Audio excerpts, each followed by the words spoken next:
So here we are. We're going to try a second night of doing this. Maybe I can make up for my bloopers of last night.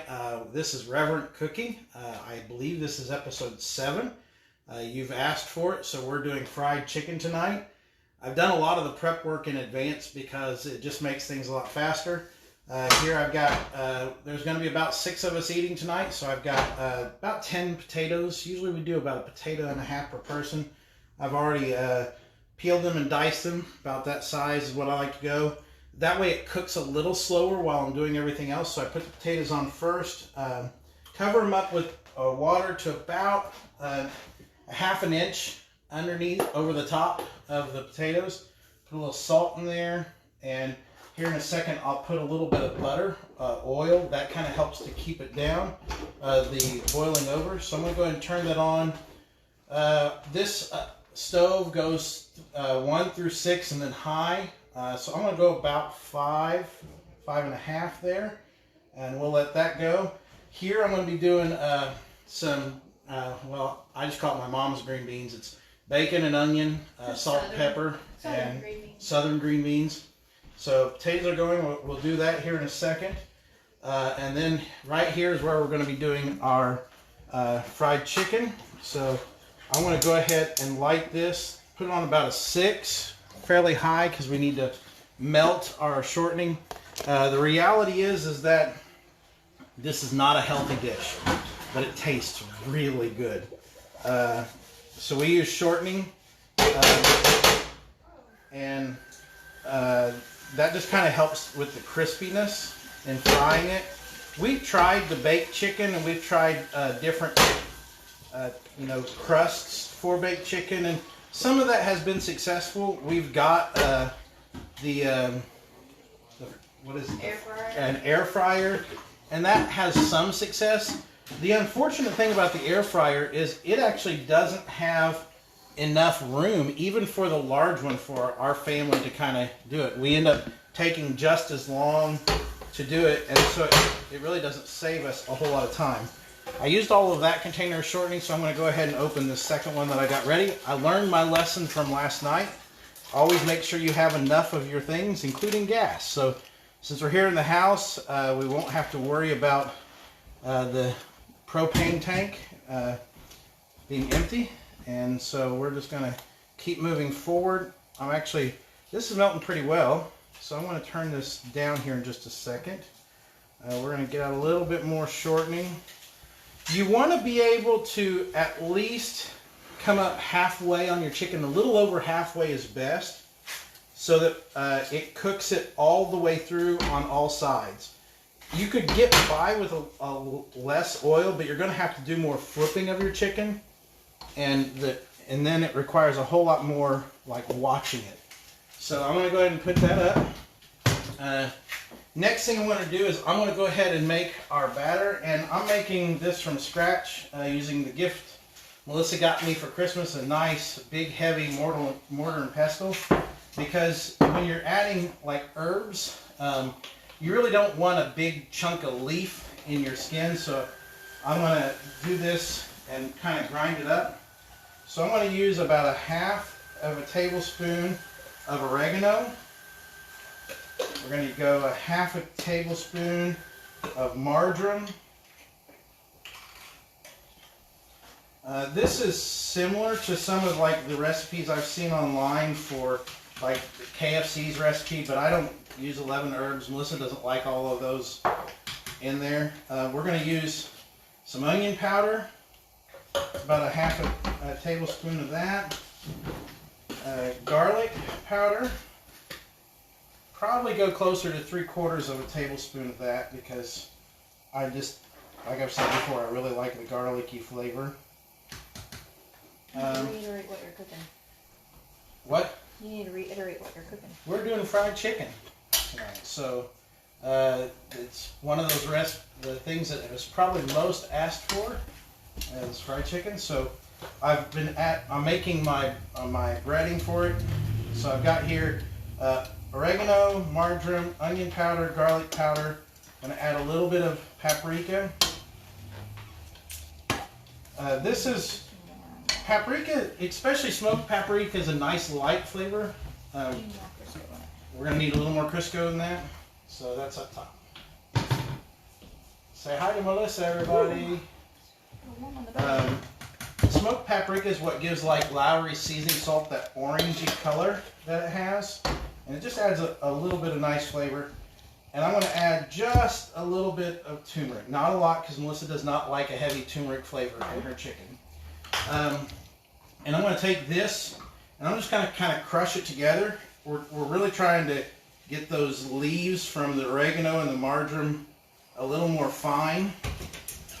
And then I'm going to add the salt and the pepper and the baking powder to this to make our seasoning for our chicken. Our dinner guest just arrived. Our dinner guest just arrived. So, hi dinner guest. Or as it was dubbed last night, part of the pit crew. Oh, this is special. Jake's part of the pit crew. So, I'll just kind of bring this over here to show you. When you grind this all together, it starts to get kind of fine. And that's what you want, because you don't want big chunks in your flour. You want a kind of even flavor across that. So this is something we found accidentally. We were looking for regular black pepper, and this is finely ground black pepper. So that works really well for this. So I'm going to put some of that in there. Probably about a half a tablespoon as well. And then we're going to go probably a tablespoon and a half of salt.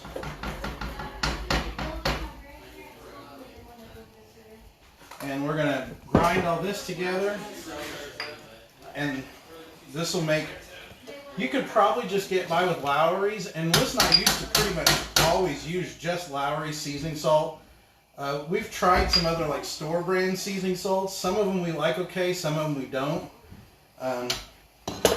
And we'll probably actually go ahead and just sprinkle some Lowry's on this chicken before we bread it even, just to give it that extra layer of flavor. So here is my finalized seasoning salt. So what I'm going to do is normally we would just use like a bread baggie, but we haven't been able to get to Walmart to get some more of those. So we're going to use this storage container that's got a lid that seals really well. And so we're going to put the flour in here. And let's kind of get this going. So I'm going to use, I don't know how much flour, just a couple of big scoops, because the flour that's left over after we've breaded our chicken, we'll use that to make our milk gravy afterwards. So put that in there. We're going to add some baking powder, and this kind of helps it just to get fluffy. So put that in there. Add my seasoning salt here. And I got this whisk to kind of whisk it all together. Once we get this going, after we kind of put that chicken in to start frying, then I will go ahead and start on our green beans. One trick we found that we actually like, I don't know where Melissa found it, is in between batches, what we do is we'll take our chicken, and we've got here, this is our stone cookie sheet. We do most of our baking on this, and we've lined it with paper towel, and then we've just got like a regular cooling rack, and we put it on top. And we put our chicken on this, and we stick it in our oven at our lowest temperature. I've got it set at 175 degrees. You want to make sure poultry gets cooked to 165 degrees minimum, just to make sure it kills all the bacteria and things that are in there. So if you set your oven at 175, it'll keep it crispy. By setting it up here, it'll keep it off the bottom so it won't get soggy. And so we'll be putting our chicken on there in between. I've got my seasoned flour here. We have our oil is about ready. I've got tongs. Our family eats a variety. So I've got here just kind of what we had in the oven. I've got a leg, I've got some thighs, I've got boneless. What? You had it in the oven? No, oh my goodness. Not in the oven. I had it in the deep freeze. I've got a leg, I've got some thighs, and I've got some boneless, skinless chicken breasts. If we have in the past cut up a whole chicken, when the kids were little, we could get away with that. But as they've gotten older, that doesn't quite work. We also have some fights over legs. We don't ever seem to have enough legs. The kids still like to eat those. So, like I said, what I'm going to do is I'm actually going to go ahead and get out the Lowry's. Sorry about this, guys. I forgot to get that out. So I'm going to coat the chicken in Lowry's, toss it in our flour mixture, and put it in here. We're going to have the oil at just barely above 4, medium-high heat. You're going to want to cook it for at least 5 to 6 minutes aside. And the less you turn the chicken, the crispier it gets. If you're turning it a lot, then it kind of gets a little more soggy. Think of it this way. If you like KFC's original recipe, cook it about 3 to 4 minutes aside, and you want to do 3 to 4 minutes aside twice per side, and then it'll be a little softer crust, softer crunch on the outside. If you like more of the extra crispy, then do it the way I was doing it, with about 6 minutes per side, and just let it sit there. And it'll get that extra crispiness to it. So we're going to get started with the chicken. Flour it, let it sit, and then flour it again. Okay, Melissa's telling me tonight we are flouring it, letting it sit, and flouring again. So that means we're going to need another plate. And I'm running out of room. So I'm going to put a couple of these in here. I'm going to tilt this down so you can see what I'm doing. Maybe. There we go. So, put my chicken in here. Give enough room to where you can shake that. I'm going to go ahead and close this up. I'm just going to do 2 pieces at a time because I don't want it to get all soggy, and I don't want it to kind of, clump up. So, Mike McNabb, old days. Yeah, we didn't do fried chicken very much for our lunches when we were in Oakland City, but we did. But that was the first place, as Melissa said, we did the chimichangas, and that was a lot of fun. We haven't done those for a long time either. Of course, again, the older we get, the more we try to avoid fried foods. So, fried chicken, mashed potatoes, good country milk gravy, and southern green beans are what's on the menu for tonight. So if you're just joining us, so I'm going to do my first coating of all of my chicken, and I'm actually going to do my dark meat first, and I'm going to wait to do the white meat. Melissa likes hers a little hotter, so I'm going to make sure that we do that white meat last. And so again, just kind of put a couple pieces in here, let it shake. You're just wanting to make sure you get it good and coated. And we're gonna coat those twice so that they get a nice coating of that breading on there. And just kind of see, there's a nice big thigh. We'll put this over here.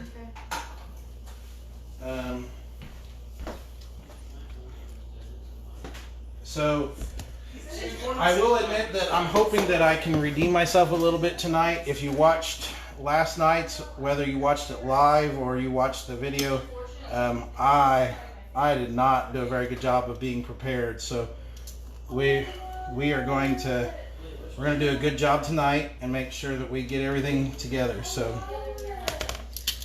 there's that. And I think that that's all we're going to be able to get in this first batch. And so I'm going to go ahead and start with these. And we're going to set this over to the side and do the second round.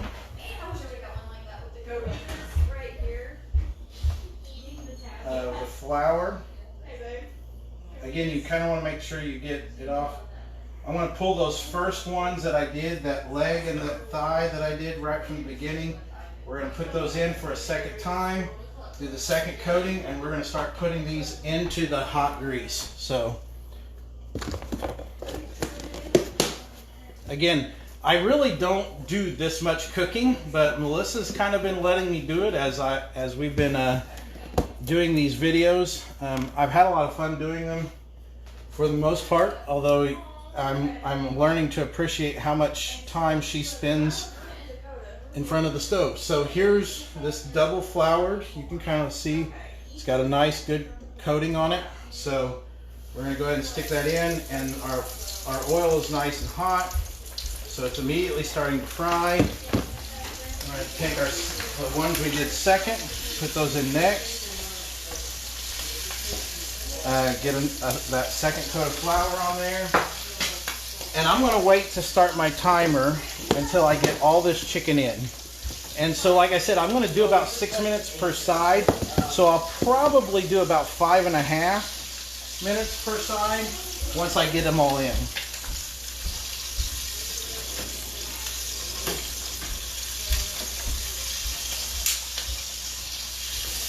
So I have officially reached the end of the suggestions that you all gave me for what to cook. So if you've got any ideas of what you'd like to see next, I did mention I've got an episode coming where I'll be doing cookies. Those are going to be off-site. Thank you, Peter. It's not a healthiest meal, but it's one that we, you know, I grew up in a kind of a country home, and so this was something we ate quite a bit with fried chicken, and our kids love it. It's just kind of good comfort food. So I've got that in here. All of my chicken is in, and I'm going to go ahead and set a timer for 5.5 minutes. And when that goes off, then we will flip them. I'm going to go ahead and start my other pieces here and get their first coat of flour on. And then once we get that first coat of flour on, then we're going to switch over to our green beans. Potatoes are just kind of starting to boil a little bit. Jonathan, yeehaw! You don't realize just how kind of country Melissa and I are. She grew up on technically it was in a town, but it was a small town that her parents had about 3 acres, and her dad put out an acre garden every summer. We had a hobby farm. A hobby farm, really, is what it was, she says. And I lived in a town called Plainville, and the name says it all. Plainville, the biggest thing it had going for it is the railroad went through there right along where the Wabash Erie Canal used to be, and it was such a small town that every city lot, technically city lot, town lot, was about 1/3 of an acre. And we lived on a corner lot, so we actually had almost 1/2 acre of ground in town. So every time we moved to a new community, and they say, yeah, we've got big city lots, there's lots of yard here. No, I got spoiled as a kid. We kind of got to run around a lot. And so Tell City is a nice place to live, and they've got some pretty houses, but they cram the houses in here in town, so nobody really has a yard to speak of unless you're moving out of town. So I've got 2 more chicken breasts to do, so I'm doing 6 thighs, a leg. I only had the 1 leg, so maybe Madison, as the baby, I'll be nice and let her have it. And so we're doing 4 chicken breasts, the 1 leg, and 6 thighs tonight for us. It's probably more than what we need, but I didn't package it very well as we were kind of freezing it. We like to buy in bulk and break it down.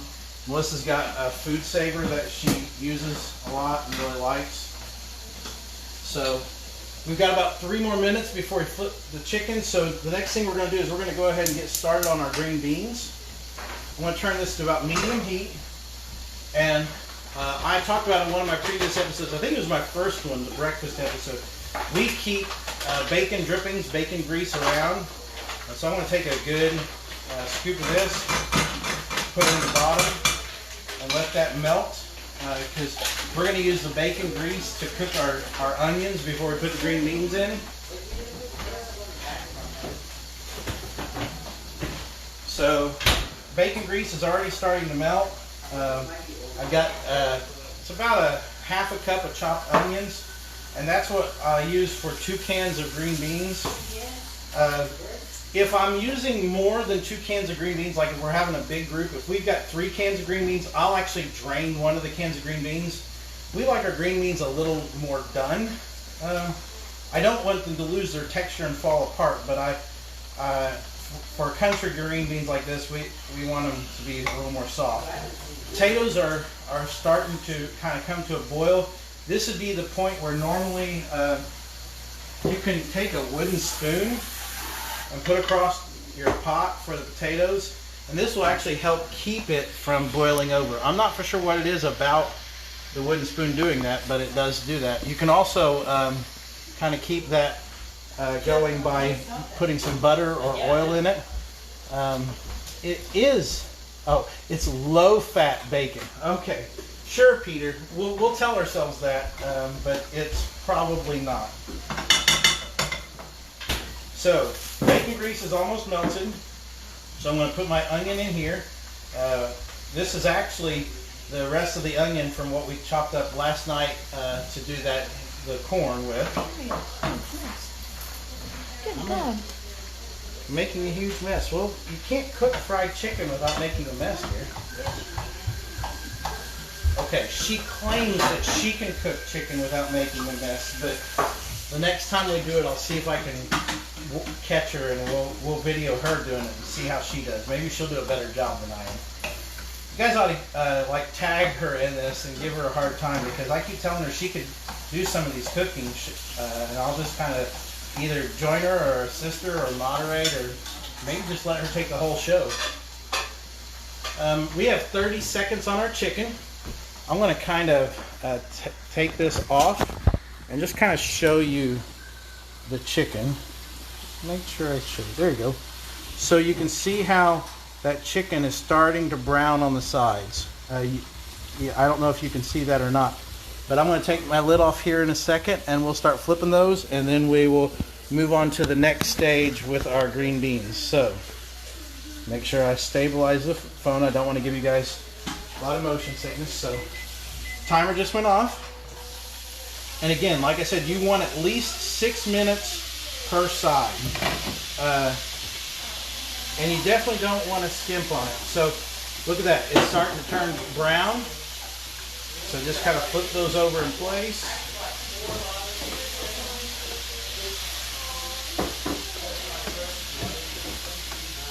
And so we'll end up doing, I think we can get away with 2 batches on this. So there's the chicken in. We're going to put the lid on that. I'm going to bring my spoon rest over here so I can put my tongs there. And we're going to set our timer for another 6 minutes. It's probably going to end up being like 6.5 minutes by the time it took me to get everything ready. Our bacon, grease, and onions are starting to cook.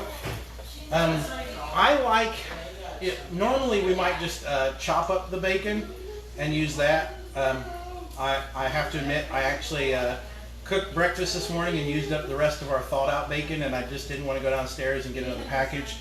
And we've got all that bacon drippings that we can use, so it's not going to hurt anything. With the onions, you want to cook these onions thoroughly.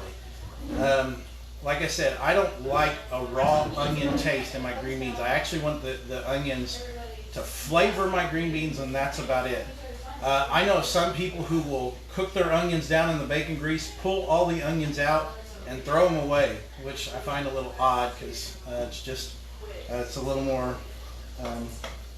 flavoring that you could leave in there. But if you don't like onions very much, you can do it without the cooking the onions down, but I like that flavor. Chuck, oh, good to hear from you, Chuck. Chuck was a member of our church at Mount Etna. Glad to hear from you. We're doing pretty good. I'm trying to do this Reverent cooking show. We'll see how it goes. As I've been thinking about what this is going to be and where it goes from here, part of it is my goal to start off with was to talk about how food and faith intersect. And the truth is that, especially if you look at the Gospels, Jesus is always eating with his disciples. Food is an intricate part.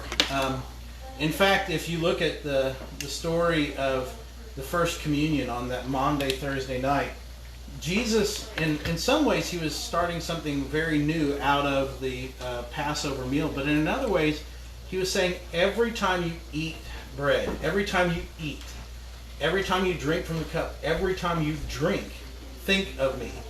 And so, realistically, he was saying, every time you gather at the table, whether it's officially for a religious purpose or you're gathering with friends or family, when you gather, think of me.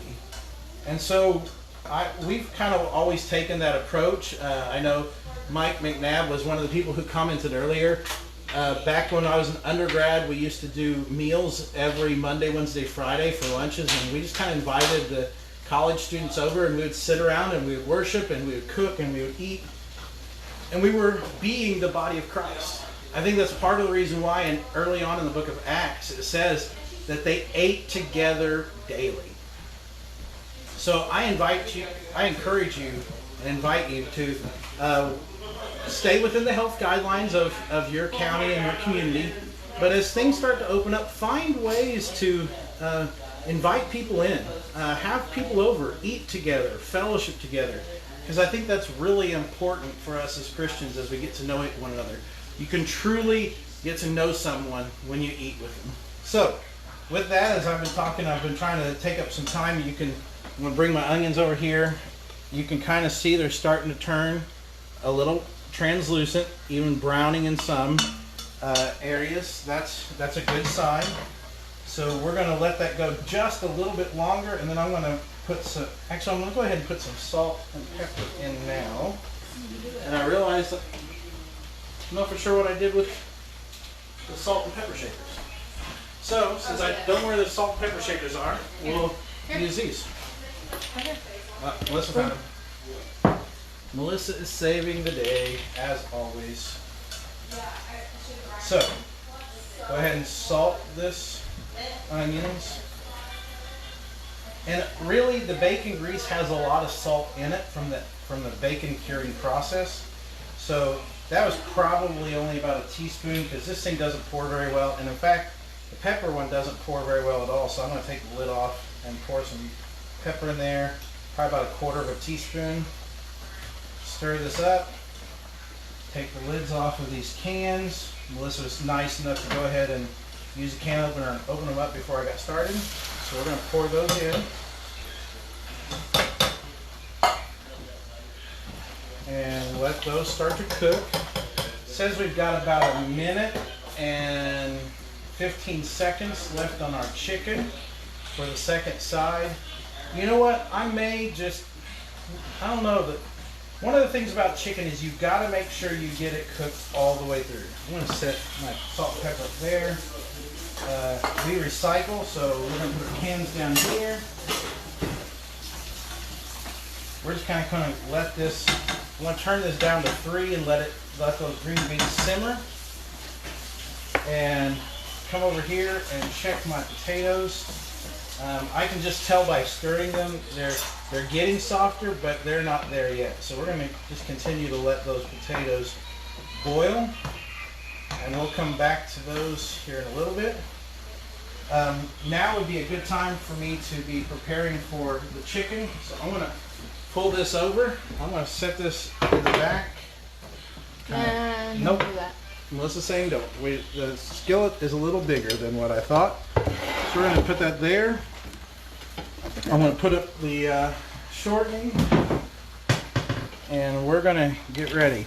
The alarm just went off on our timer, and we're going to try out my new meat thermometer here. So turn this on, take off the lid, and I'm going to probe this larger thigh we got here.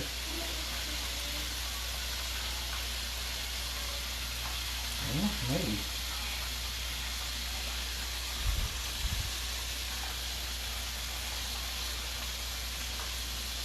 You gotta pull it out of there. Go ahead and If you want to get an accurate reading, you just pull it out. I'm going to pull this smaller thigh. I want to stick it. I don't want to hit the bone. I want to kind of stick it in. And let's see where we're reading. Nope, you're not there yet. No, it's not quite. It's reading about 125. So we're going to go ahead and we're going to let these. We're going to flip these a second time. And I know I said flipping them a lot makes them not quite as crunchy. So I'm going to limit that. But I want to go another 3 minutes for each side on these chicken. This dark meat. The white meat that doesn't have the bones in it and doesn't have the skin, it'll cook a lot faster. but the skin and the bones add to the flavor. So we're going to go ahead and put that in. We're going to set a 3-minute timer and let that go. And I'm going to turn this off. It's been 9 minutes, see if it's sticking back in. Oh, there we go. Stick that back there. So, like I said, I would love to hear from you guys what you would like to see us cook next with Reverent cooking. Potatoes are almost done. We'll need to be mashing those. Again, this is not necessarily our healthiest meal. When we mash our potatoes, we put in butter, salt, pepper, and milk, and that's about it. I know everybody's got their different ways of doing it, but that's how we do it for this meal. And I'm going to go ahead and, while we're waiting, I'm going to go ahead and put on the second round of flour for our chicken. So,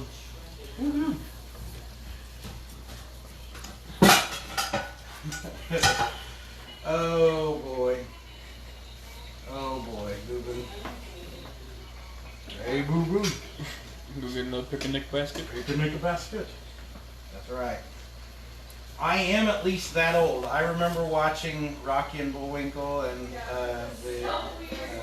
I used to watch Rocky and Bullwinkle every morning on the rerun, like Cartoon Channel, before I went to school. So. Well, but we didn't watch it on the reruns. It probably was reruns actually. It's Rocky and Bullwinkle's really old. And all the Hanna-Barbera cartoons.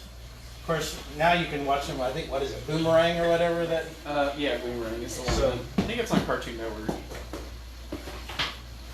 So we're putting our second coating of flour on here, and we're going to get these all done. And by the time I do that, it'll be time to probably pull those chickens. So I've got, nope, that was one of the last ones I did.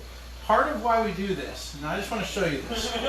So if you just coat it once and you let it sit, you can see that flour starts to kind of be absorbed by the chicken. This is part of what gives it that extra flavor by doing the second coating. You can also kind of bypass this a little bit if you want to do like a buttermilk chicken, where you marinate your chicken in buttermilk, and that kind of soaks in, and then you just would do the one coating, and that gives it that extra layer of flavor as well. So.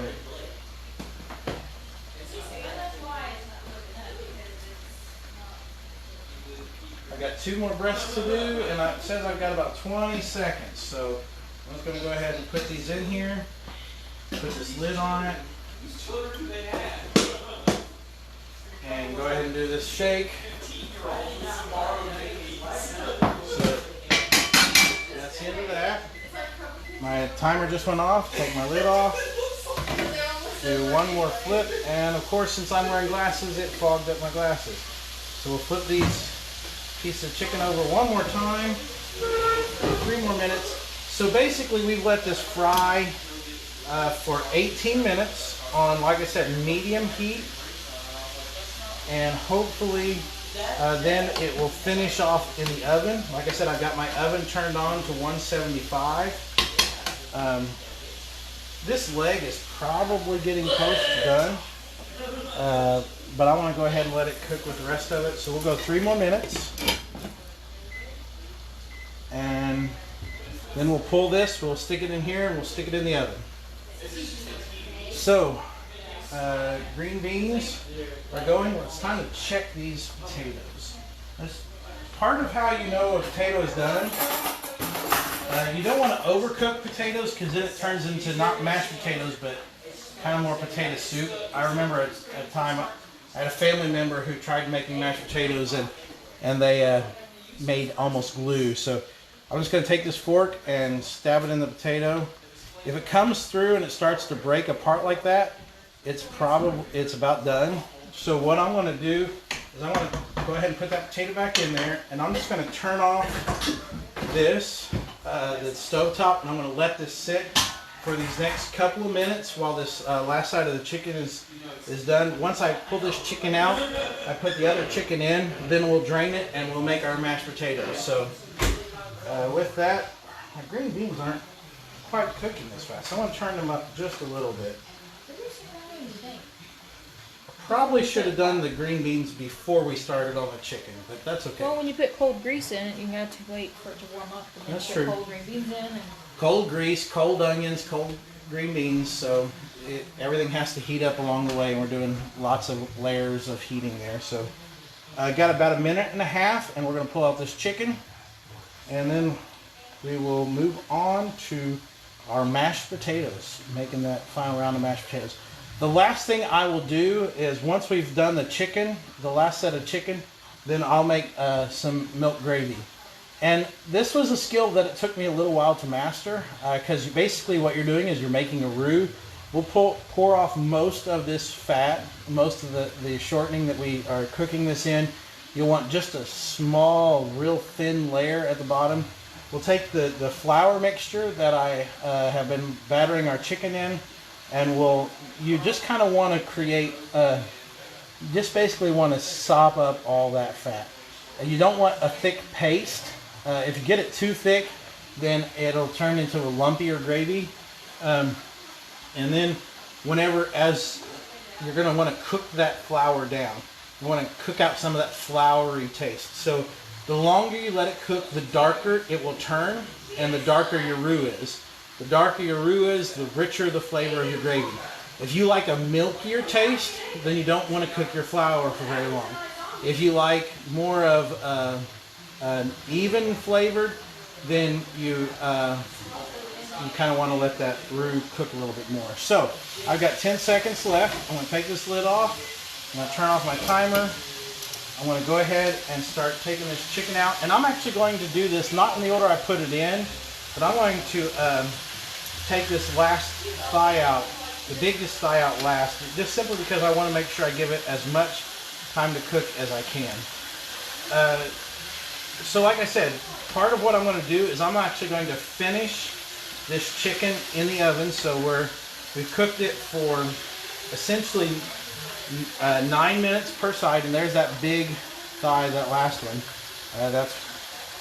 So I'm going to go ahead and now put this in the oven, and then we'll move on to our second round of chicken. And then I will pay attention to what Kim Wilkinson has said in the comments. I promise you, Kim, I'm not ignoring you. So we'll come back to that for just a second. We're going to put in our second round of chicken. And I'm hoping that I can get all this in 2 rounds so that we don't have to wait too long to eat. So there's the last 2 thighs and 2 of the chicken breasts. And now I'm going to pull the last 2 chicken breasts out of our flour mixture. And we're going to see if we can get these in here. So there's that, there's that. I'll push those together. And now that I've got all those chicken pieces in there, set my flour to the side, put my timer on 6 minutes. And now we are going to put the lid back on. And now it's time for us to work on our mashed potatoes. Actually, I want to ask, I want Mrs. Reverent to make her beef and noodles on here, including the noodles.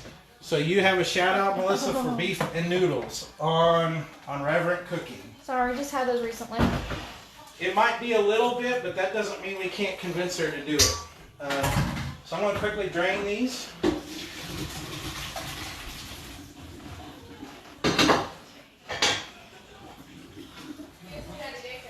Wow, that's not really drained there, buddy. No, it didn't drain completely. I was kind of burning my hands there a little bit, so I went a little faster than what I probably should have.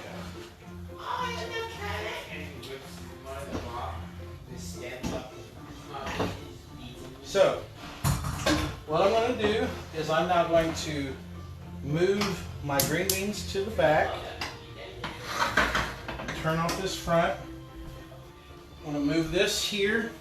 With this being a gas stove, it cools off a lot easier. It's still hot, but we're going to start off by putting salt and pepper. Whoa. Salt,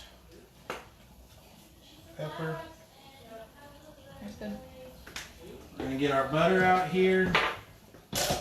And this, I've talked to you a lot about how Melissa used to sell Pampered Chef. This is the mix and mash. Walmart sells something kind of similar to this. You can get that there. We like this one. We've used it. Actually, this is our second one we've had. The problem is you can break these little rings. And like our middle one here is a little broke, but it's still very much useful for this.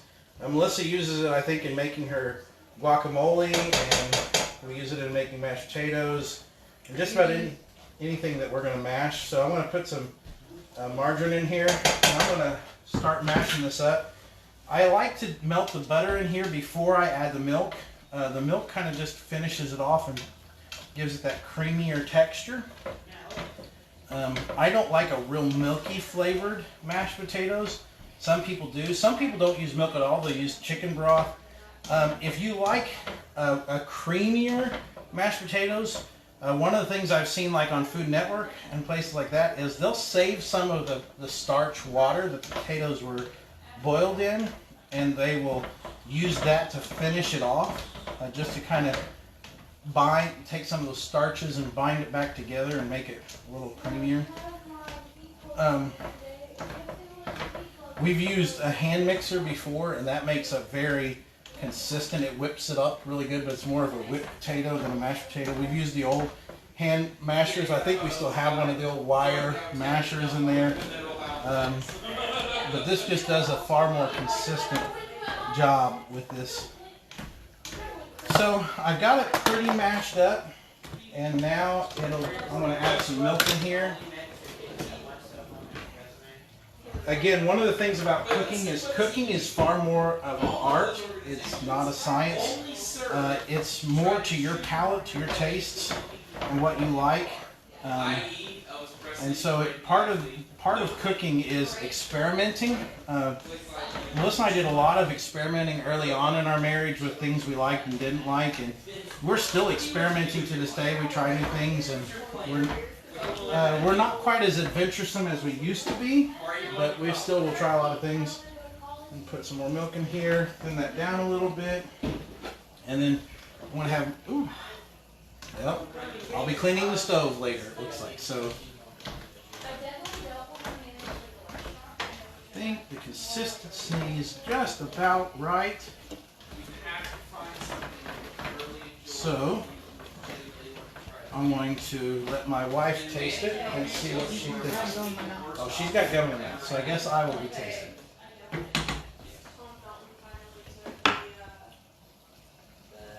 I think pretty good. So with that, I'm going to go ahead and take this out, and I'm going to set this towards the back here, so it'll stay a little warmer. And now we're just about time to flip our chicken. We got about a minute left. And so, yeah, Kim, we had beef and noodles yesterday? No, 2 days ago. Leah and Braxton were down, and Leah wanted beef and noodles, so I don't know who really made them, whether it was Melissa or Leah or a combination. I guess Melissa flavored the beef and Leah made the noodles. I actually, come to think of it, I remember a conversation. Madison got a good dig in because Leah said the noodles were kind of thin and scraggly, and Madison goes, well, they're just like their creator. So kind of a funny moment. I guess you had to be there. But chicken is just about ready to flip. So got 30 seconds. Our green beans are cooking down. Melissa just stirred those up. Mashed potatoes are done. I'm going to go ahead and put up the margarine and the flour, and then it should be about time to flip chicken. So 10 seconds. I'm going to go ahead and turn that timer off. I want to be careful that I don't burn myself on that hot steam, and we are going to flip these pieces of chicken. The thighs are showing that same kind of golden crispiness as before, but I want you to see these chicken breasts. They actually cook up even faster yet. So with them being boneless, skinless, they actually cook a lot faster. Flip these.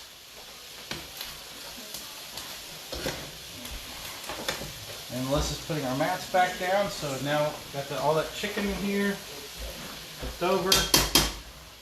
We're going to go ahead and stick this in. Timer for another 6 minutes.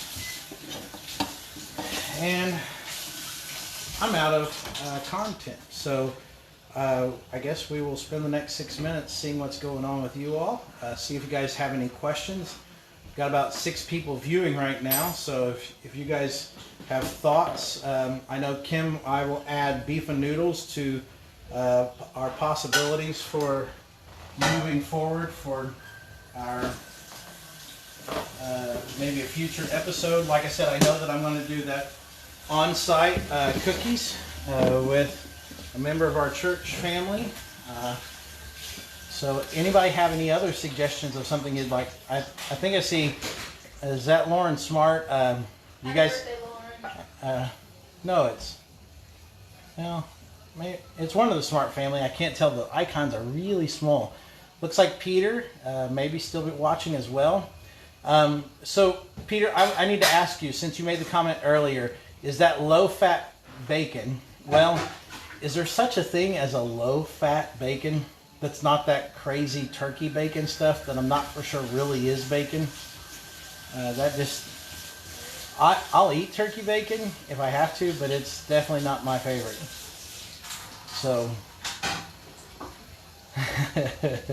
exactly, turkey bacon is not that great.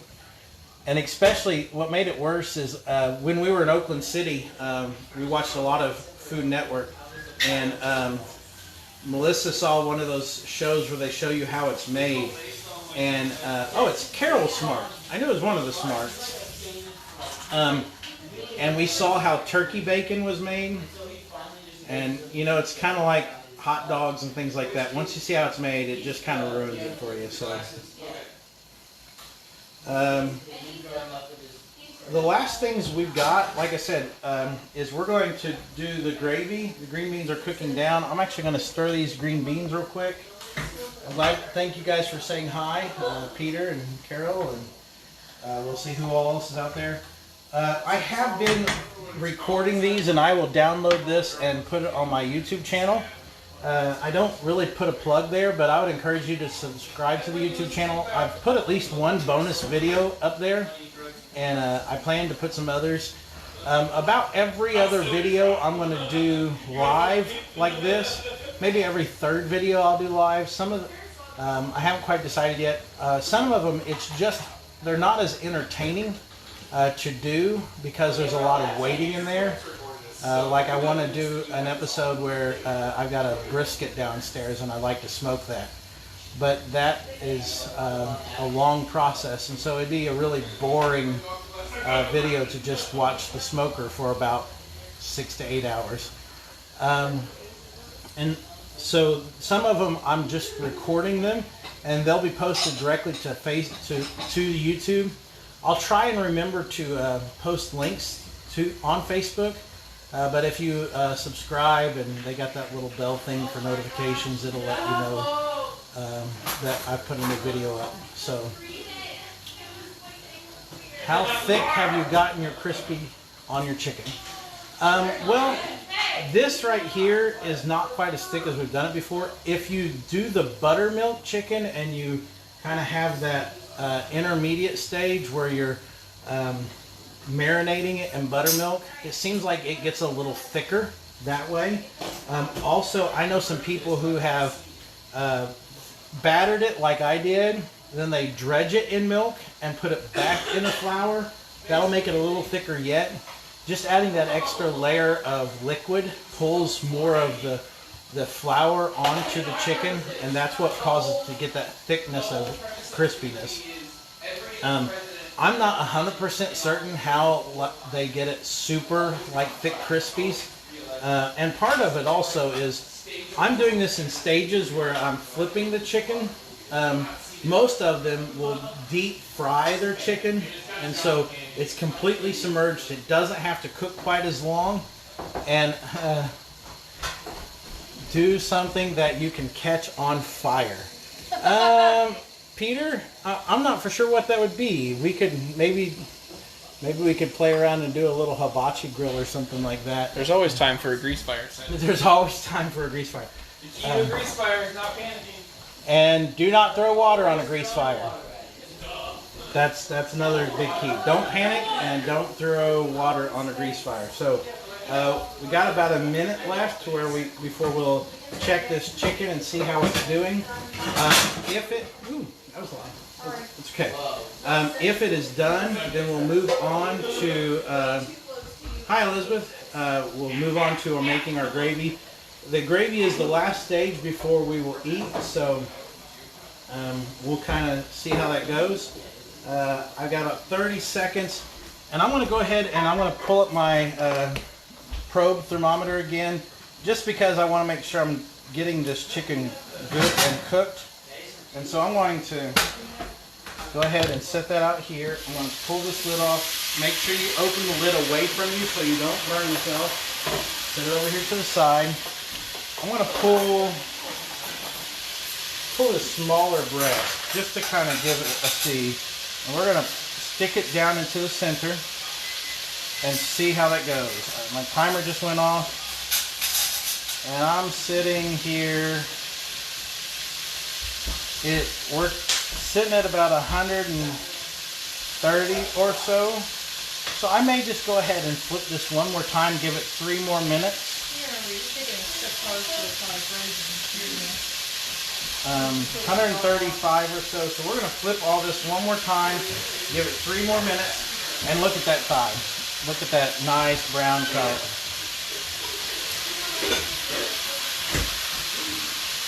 See, look at that one. Nice color. So yeah, we're going to go ahead and let this cook one more time. We're going to flip all these pieces of chicken.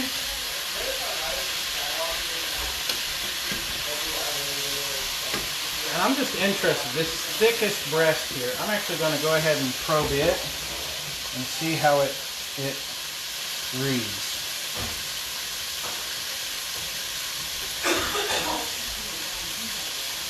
Yeah, it's doing about 125. So we're going to go ahead and flip all these.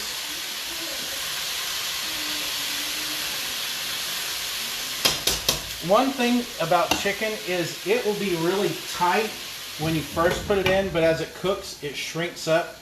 That meat, those muscles tend to kind of tighten back up. That's part of how you know it's done, but also like if you've ever seen the steak where they talk about using your hands, you go like this and kind of poke that muscle right there. That is a medium. That is a medium rare, medium well. I don't know if you can do that. I feel how tight that is. That's well done, and that's how you can just kind of by taking your tongs or whatever it is you're using with your steak, you can kind of push on and feel the tension in the muscle, and that will give you a good idea instead of having to stick a thermometer in it. Last thing you want to do to a nice steak is stick a thermometer in it and pull all the juices out. So, but we've got about, I forgot to set my timer, so I'm just going to do about 2 minutes there.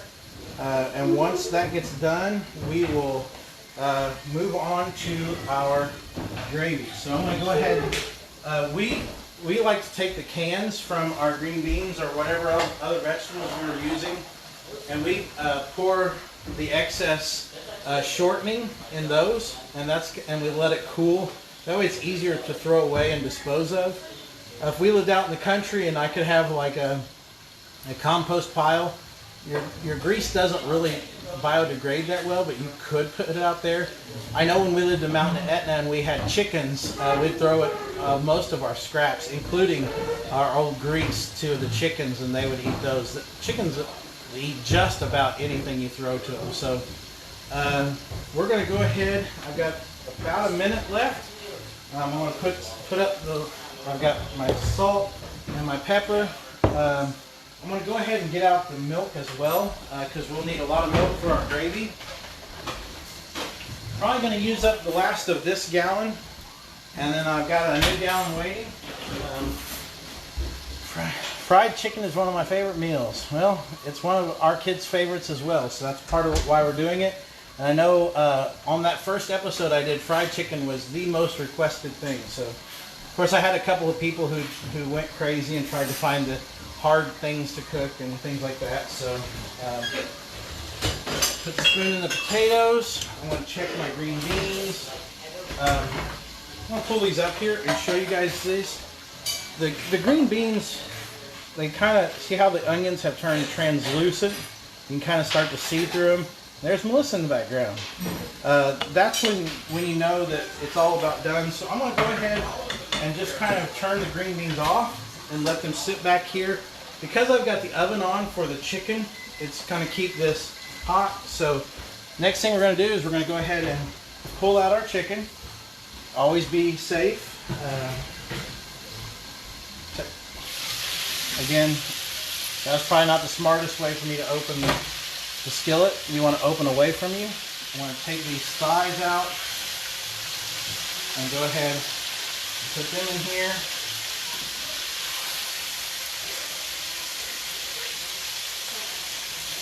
And then I want to leave, again, I want to leave that thickest one in here the longest. So with the breast, pull them out the thinnest to thickest. And I'm just going to go ahead and stack these on top.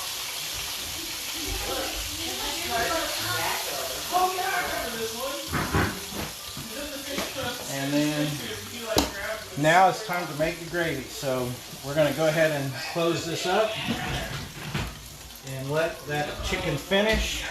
I'm going to take this over to the stove and pour off the extra grease. I'm going to turn my stove down to low while I'm away from it. Actually, I'm just going to go ahead and turn it off, and we can always turn it back on here in a second. So, pour off the excess grease. And if you've got any liquids or anything in your can when you're doing this, it will bubble up. Bubbled up and over.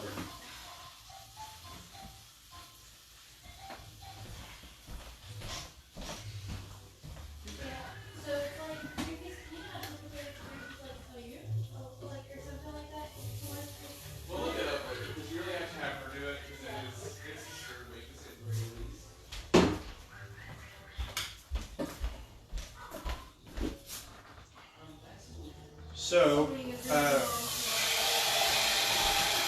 like I said here, for this stage in making our gravy, I've not left much in the way of grease in the bottom. I've left those drippings from the chicken in there. They're going to add some extra flavor to it. I've got a whisk, and I'm going to take my breading from earlier, just the flour mixture that's left, and I'm going to kind of, again, it's not a science to this. This is more of an art, but you want to kind of use just enough flour. Go ahead and light this. I'm going to turn it to a medium heat, and you want to use just enough flour to basically thicken up all of this fat.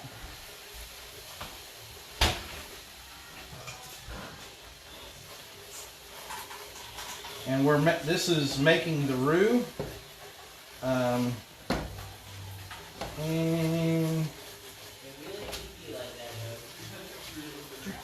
Maybe just a little bit more. Again, this is the more flour you use, the longer you're going to have to let it cook, and the more that also the easier it will be to make your gravy lumpy. You just kind of want to make almost think of, I don't know, really maybe about the thickness of mustard, not quite as thin as ketchup, and definitely not as thick as like a paste or glue. And actually the interesting thing is that's basically what this is it's a glue that you're making. The same process is used for that. So I'm going to kind of put this here. I'm actually going to take this off the stand again, and I want to show you guys this part. So we're going to flip the camera around and show you this. You can see how It's got a thickness to it, but it's not quite like a paste. And you can also see there's still a little bit of oil in there. I probably could actually go ahead and put just a little bit more flour in. Oh, gumbo. Ooh, roux and gumbo. I make gumbo once a year for our open house. We'll just go ahead and use the last of that. Turned out to be just enough to make our gravy and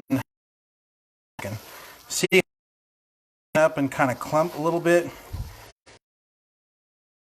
that you want to go. Gravy is if you use, see, that's what's giving it that yellow. Turmeric is a fairly potent, and it's used in chicken. So we're gonna let this cook. We want to let it brown a little bit. That the flavor, and so this is probably about the stage of what you'd call a light roux. As it cooks, I'm going to turn my heat up just a little bit. As it cooks, it will get a little darker, and that's how they talk about a dark roux is almost black. We're going to add a little extra salt at this stage, and we're going to add some more pepper, just to kind of give that extra layer of flavor. And then we will add the milk, and we will finalize our gravy. I'll make you one plate, and then we'll go eat. And I hope you guys have been inspired to maybe make your own fried chicken and gravy. So see, it's already turned to almost kind of an orangier color. So this would be a medium roux. And so that's about all I want to do for chicken gravy. So I'm going to go ahead and add my milk. We're going to use all of what I had left in that gallon. And we're going to go ahead and open the second gallon.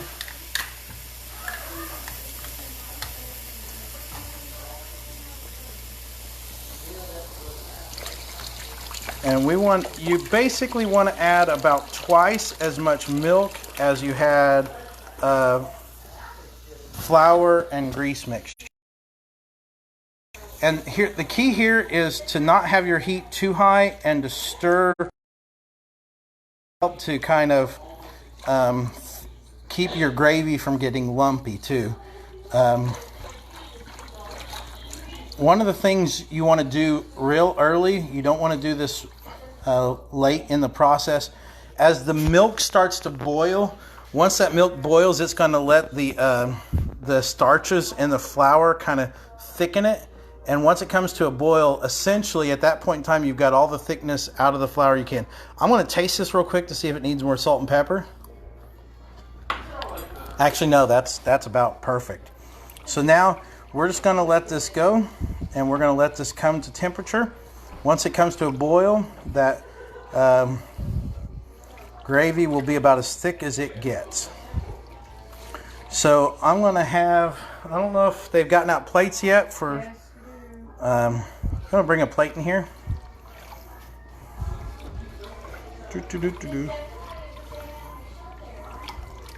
So again, you want to constantly be stirring your gravy. If you let it set for too long, you can scorch that milk. And if you do that, that really, I mean, basically once you've scorched the milk, the gravy is dead. So we are almost done here. It's starting to warm up, and you can see some of those drippings, the crispies from the chicken are in the gravy, and that just kind of adds to the flavor. You can see also, as you feel, see these kind of darker lines? That's where I have a little bit of the fat, whatever fat you're using to cook, that I didn't get soaked up in flour. Ideally, you don't want to see any of that. You want to make sure you get all that fat coated with the flour, or the flour coated with the fat, either however you want to say that. And because that just will not mix in as well I mean, it will go away as this gravy thickens, but if you have too much of that, then you end up kind of with an oily gravy, and oily gravy is not very tasty. So we're going to be finishing this gravy up, and we'll plate it. I want to set that down. I want to come over here and take and put some potatoes on this plate.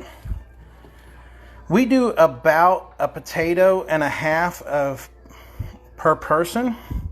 I want to go ahead and flip my camera back around and set you guys back up here on our stand so I can continue to make this. I'm going to go ahead and put some green beans on this plate.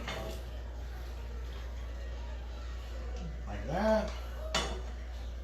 Set my plate down here. Come back to stirring. It's already thickening quite a bit. Like I said, with gravy, once that milk comes to a boil, your gravy is about as thick as it's going to get. You want a rolling boil. You still want it to get to where it's boiling everywhere, but you need that. But once it reaches that point, your gravy is essentially done. I'm going to get out a small serving spoon here for our gravy and set it down. I'm going to put my milk back in the fridge. Come over here, my gravy's starting to bubble, it's starting to boil. It hasn't reached that rolling boil stage yet, but it's already getting thicker. Right as, like I said, once it starts to boil, that's when those starches in the flour kind of expand and pop. And that's what thickens the gravy up. So, we are here, it's getting a nice thickness. You can do it this way. They talk about doing the scoop test, and does it stick? See how that's kind of coating it well? This gravy is essentially done. So I'm going to go ahead and put that there. I'm going to take my whisk, stick it in the stove, or in the sink, turn off my gravy, put some gravy on my potatoes here.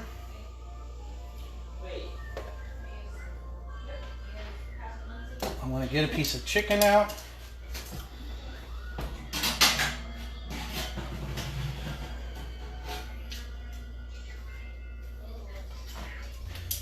And there you go. Fried chicken, mashed potatoes and country gravy, and southern green beans. Thank you guys for watching. I'll upload this to YouTube later, and we'll see what's next. You guys have a great evening.